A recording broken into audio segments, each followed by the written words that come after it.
Oh boy, it wouldn't be Pokemon without controversy, now would it? I mean, Nintendo tried to do something truly amazing today. The Pokemon Company tried to blow us away, and yet problems are already popping up. This is gonna be a doozy, so buckle in and let's discuss. I'm number one!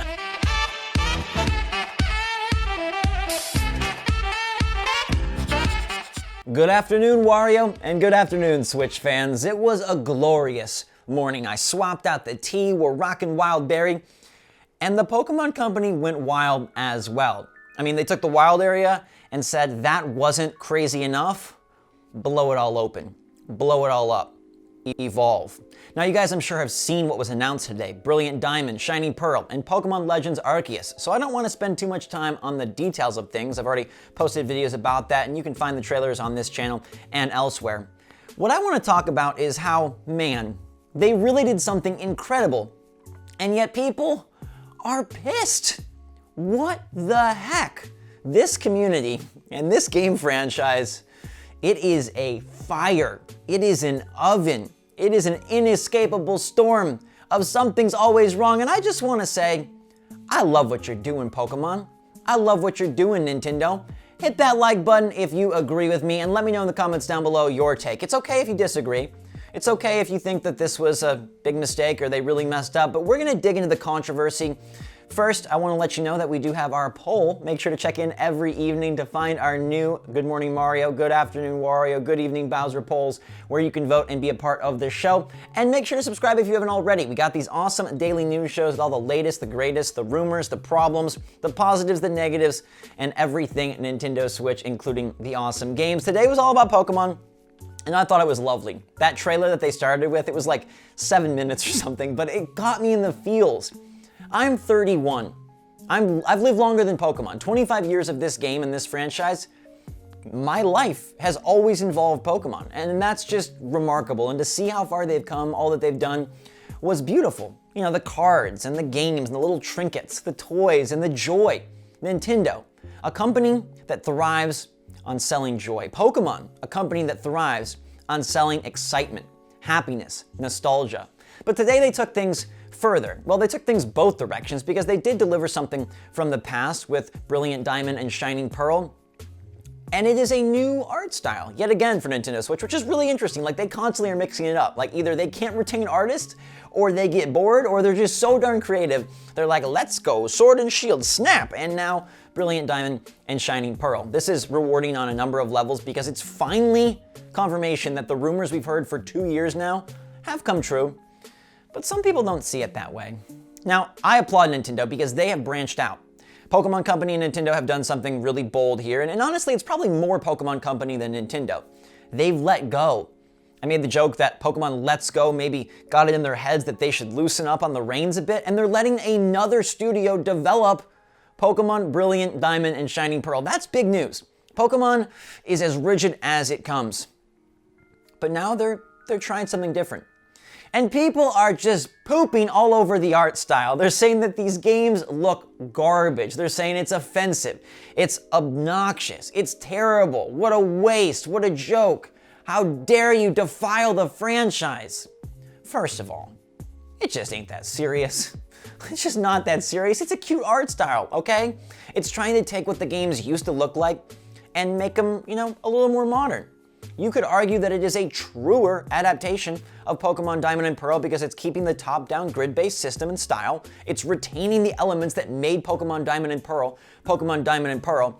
And if you remember what the characters looked like back then, go look. Pull out your cart, check a screenshot. They did not look like the tall, lanky, live characters we got in Pokemon Sword and Shield. They looked a lot like the characters you're getting in Brilliant Diamond and Shining Pearl. There's tweets that read like this: "You've officially killed all prospects of me buying a single Pokemon game ever again. You had one job, to make a next-gen Sinnoh remake like Gen 8. And I want to say two things about that. Ever again? Because they chibiified it? Really? Did you miss the Pokemon Legends segment? Did you turn the TV off? But also, like, let's be real. Sword and Shield don't have the most beautiful graphics ever. Those games were also blasted for some of their visual shortcomings, so it's like we're rewriting history while also just being stuck in the muck. Like, it's a Pokemon, but it's also a state of mind, and it's not worth it, guys and girls. Now, I'm gonna give you my honest opinion. I don't think the art style is really that great. Okay, I think it's very cute. I think it's appealing to a younger, youthful audience, and I think it's trying to tap into what the games once were. It's not my favorite look, but it's not terrible, and by all means, it's not worth getting so crazy upset over.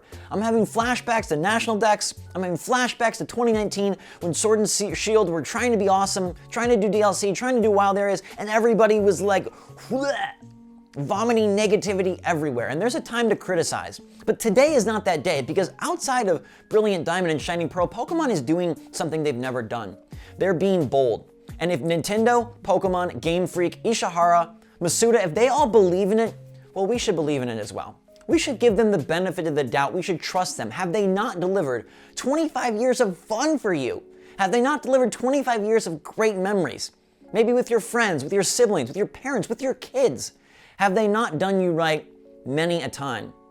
And for a franchise that has refused to evolve, today they're evolving. So I understand that the art style of Brilliant Diamond and Shining Pearl is probably not the best.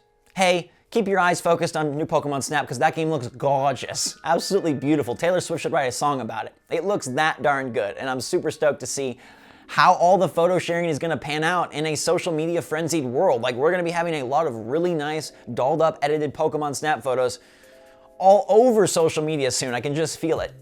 But Pokemon Legends Arceus, this is Nintendo and Pokemon saying, hey, every game on Nintendo Switch, we've tried to make it better. We've tried to improve. Every franchise has really seen an evolution, and now it's Pokemon's turn. And I see people saying it looks empty. The frame rate looks terrible. It's called Pokemon Legends because it's a legend that you could ever get a good frame rate out of a Pokemon game. It's a legend because the game looks terrible. It's a legend because all of this, ugh. Why? They are making Pokemon the most immersive it's ever been. They are taking things to a level that resembles Breath of the Wild. They even did the shot. The shot, they did it. The Switch does seem to be struggling a bit with Pokemon Legends, I will admit that. And I firmly believe that there is a Nintendo Switch Pro lurking. We'll talk about it in a minute. But to see people hating on this, like, guys, it's an early build. The game doesn't come out for a full year and maybe a little bit more. It could always get delayed as well. Maybe it's not out for a year and a half. This Pokemon game, though, is trying to do the unthinkable. Take Pokemon to the next level. We thought Gen 8 would be that game, and it wasn't. Gen 8 did make some strides. It brought in the wild area. It tried to do a few things differently. It introduced big expansion pass DLC. It really, though, was more the same. Pokemon Legends Arceus is really trying to dig deep. I mean, it's literally digging deep. It's going to the past. For a phenomenal combination of starters, I just love seeing Rowlet, Oshawott, and Cyndaquil all in one. Like, this is the blend, the beauty, and the freedom of creativity that we have desired out of Game Freak, so why are you hating? Please, tell me why you always hating, Pokemon fans. Now, I know a lot of you are really excited. We had 4,000 people on the live stream being like, oh my gosh, this is brilliant. And I'm not talking about freaking Diamond, I'm talking about Legends. But we're also getting 2 Pokemon games back to back. You're getting the Diamond and Pearl remakes, which we kind of knew was gonna happen this fall, probably November. And then you're getting another Pokemon game, one that's wholly unique, early 2022. How can you complain? Okay, imagine if the Legend of Zelda developers, Aonuma and co, said, we're trying something different, we're trying something risky, let's not do it. Imagine if when that trailer aired, everyone said, where are the dungeons? Why is it different? We would have never got the best Zelda game to ever be made. Imagine if when Mario made the jump to N64, they said, it's not linear levels, it looks different. The frame rate's struggling, why? We never would have had Mario become what 3D Mario is, the golden standard for Super Mario games. So let Pokemon Legends live. Maybe it doesn't look perfect right now. Maybe it's struggle busting a bit on the frame rate. Maybe there's lag and maybe it looks a little bland and empty. They are doing what we never thought they would do, what we never thought they could do. They are being bigger than themselves. They're being bold, and they're trying. Let them try. This game could be incredible, and there's no reason to bring all this hate into the arena when they're trying to put forth the best battle yet. There's so many interesting elements, right? Like the battles are no longer for catching, you catch by throwing. How is your character gonna evolve and grow, level up? How are the stats gonna affect those Pokeball throws and those battles? And what are the point of battles if not for catching? Is it just gonna be for competition or for XP? And how do they separate it? What else is different? How do the towns play out? Are there gym leaders, or are you just traversing this world in a time before gyms? Remember, it's set way back in the past. Those outfits look sick. And I know that I'm the guy who always gets hopeful. I know I'm the guy that wants the best, expects the best, and then oftentimes is let down. But I think Nintendo is crushing it right now. They put out a Direct, which promised the first half of 2021, and everyone said, ugh, why is it not the full year? They told you it wasn't gonna be the full year, my friend. They have big things in the works. And if this new Pokemon is early 2022, if the Diamond and Pearl remakes are maybe a little bit more youthfully oriented than we expected, what else does Nintendo have waiting this fall? Could Breath of the Wild 2 in fact hit, or could the Switch Pro be ready to roar? I firmly believe that with a new big Zelda, a new bold, never before seen Pokemon, a new Splatoon, and maybe even more waiting, we are due for this Switch Pro that's been heavily rumored. I mean, the cards are really being dealt. The line is revealing itself. We have heard about these things, these rumors, and they're kind of all coming to fruition. The Switch Pro would be the perfect place to absolutely help that frame rate for Pokemon Legends. It would be the perfect place to really dive deeper into this open world, this expansive landscape, like you've never seen it before. So give them a shot. We always go to this doom and gloom, and I think that they've got time, even if it is just a Switch game, to improve and to work on it. And I don't think that when they do something so bold and so courageous and crazy, because for them it is, this franchise has not really evolved. Yes, Charmander becomes Charmeleon, becomes Charizard, Machop, Machoke, Machamp, Abracadabra, Alakazam, but do they ever take that magic and put it into the power of the new system they're developing for? They don't. They don't really ever fully utilize what Pokemon could become. And here they try, and our first reaction is the frame rate looks bad, there's lag, I don't want it. Guys and girls, it's time to interject a little bit of enthusiasm and hope into your lives, because what did Pokemon give you when you were little? Do you remember waking up, pulling the Game Boy Color out from under your pillow, catching a new guy in blue? Do you remember being so excited for the launch of Sun and Moon and getting it for the first time and opening that game? Do you remember getting your first holographic? Do you remember making your first trade and realizing you absolutely got screwed, but you're addicted? Do you remember the schoolyard, the playground, your basement where you learned about the legendaries, the mythical Pokemon, the first time you mega evolutioned it up? Dynamax 2, for those of you who are very young. This franchise was about hope, it was about excitement, it was about enthusiasm. So let's carry that forward as we wait for more on Pokemon Legends. I think this is gonna be a big chunk of their E3 now. I think they're gonna have a lot to say and a lot to show. They even switched up the logo. They moved the logo to a different color scheme, and they haven't done that, I don't know about in forever. I don't know if they've ever taken Pokemon and gone from yellow to blue like that. So if they're willing to flip, we gotta flip. Flip the narrative. Yeah, Diamond and Pearl are chibi, but they really are trying to stay true to what the games once were. Yeah, Legends has a rough frame rate, but they got at least a year to fix that, and they might even have new hardware to be working on.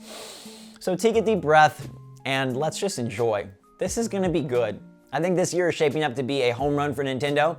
The other companies seem to be struggling with releases, and Nintendo is just hammering home that they're ready, that they are going to continue to bring smiles, fun, nostalgia, and a little bit of Nintendo magic to your Switch screens in 2021 and 2022. I mean, the first half of 2022 now is Splatoon 3 and Pokemon Legends. It's already looking like a great year.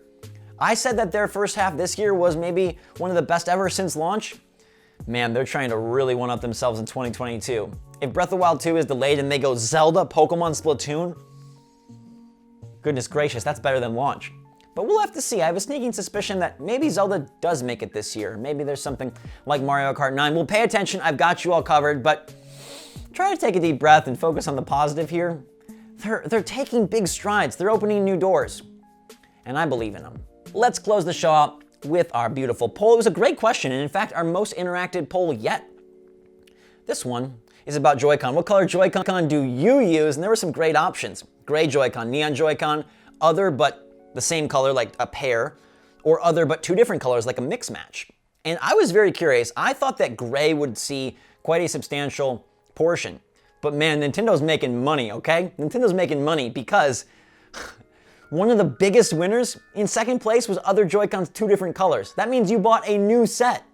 Neon won out at 38%. High five, represent Color Squad. I love you guys.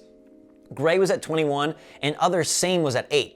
So not many people are rocking the same Joy-Con, and that makes sense. It would be very hard to acquire 2 of the exact same that aren't the gray, I guess. Like, did you go and buy 2 yellows? I guess the yellows maybe didn't sell very well then.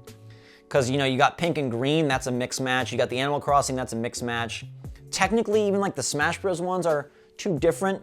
So 2 different colors coming in at 30% is really fun. That's what I'm rocking. I'm currently still using my AC Joy-Con, but I might swap to those new Mario 35th Joy-Con, and then I would be amongst the 8%, I guess. That's a way to get those same color Joy-Con. I'm super curious if they're gonna put a Pokemon Joy-Con set or a Pokemon freaking Pro Controller. Do us some service, Pokemon. You're coming through with huge clutch games.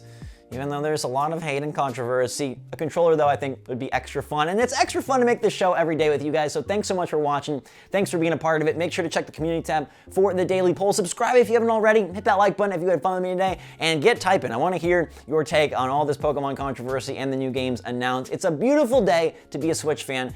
And it's freaking Friday, so get out there, have some fun, stay safe, stay healthy, stay smart out there. I love you guys so much. I appreciate you, and I encourage you to look at the positive. Live a joyful life, and get ready for Pokemon Legends to rock your socks off. Until that time, though, everybody, thanks again. SwitchForce, out.